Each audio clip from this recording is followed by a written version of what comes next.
Good evening, Professor Bolden. My name is Rochelle Jones, and this is the video presentation for the case of groupthink that we did for week 7. The case of groupthink that I decided to do my topic on was for the COVID-19 pandemic.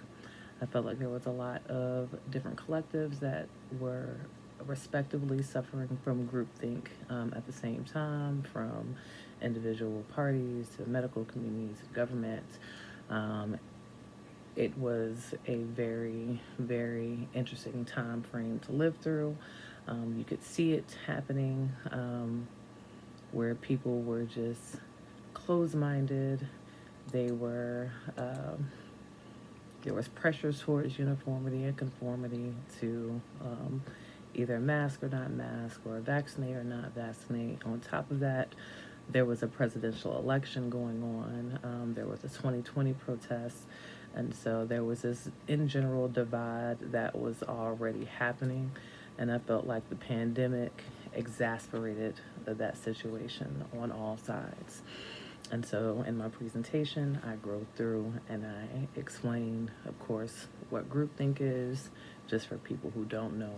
And of course, it is a psychological phenomenon that was termed by Irving Janis, that essentially states that group members, when they're suffering from groupthink, they will strive for just for harmony and unanimity over their own beliefs and or alternative solutions. There are certain patterns that you can recognize when a group is suffering from groupthink that he identified, which was overestimation of the group, closed-mindedness, and pressures toward uniformity. I then go through and I explain just an overview or recap of the pandemic, which doesn't seem like it was 4 years ago, but it's for almost 5 years since the world was shut down, and we were experiencing just the pressures from the lockdown and the varying guidelines that we were getting from the CDC versus what the government was saying.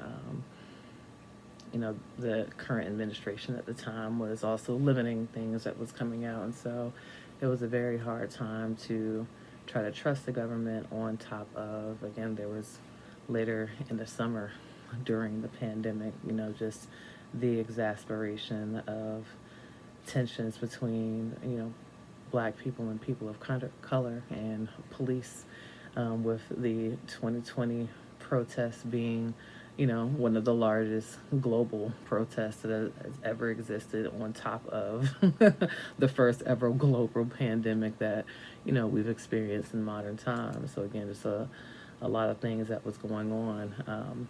The presentation also just goes through and explains, what during COVID fostered the environment for there to be so many different collectives having and experiencing groupthink, which first, the isolation, and which fed the social cohesiveness that we had in our groups, because social media just became the way of communicating with each other, coupled with the provocative situation of being in a pandemic and not knowing what normal was gonna look like for us after the fact. I think that was one of the bigger things that also helped create this tension, is that, like, okay, sure, you want us to mask up, you want us to do this, but we're locked down right now. Surely this can't be how things are going to be forever. Like, and if not, what does that look like? And if so,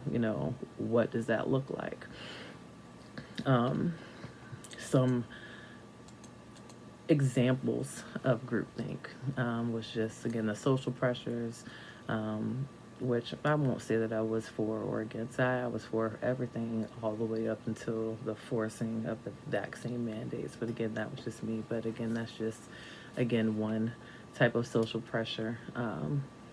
But, not going with the majority also led people to ostracization, or worse for some people, loss of employment, because of the wide viewpoint of being for just do this or else. A lot of people self-censor themselves, even if they believed in alternative methods. They never would address them publicly.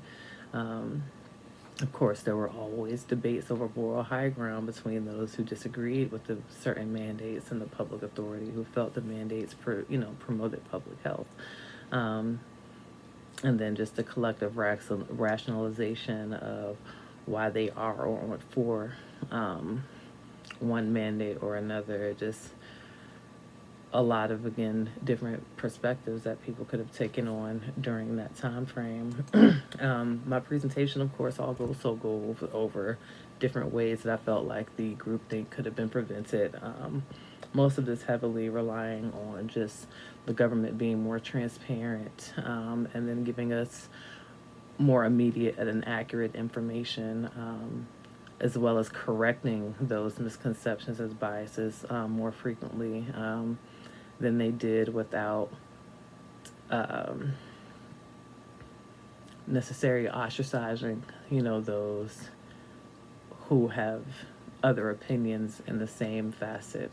I felt like there, of course, there's always a way that you can provide constructive criticism, and I just felt like with how heightened things were, there were ways that the government could have responded that essentially gave the facts but didn't belittle those who were feeling differently.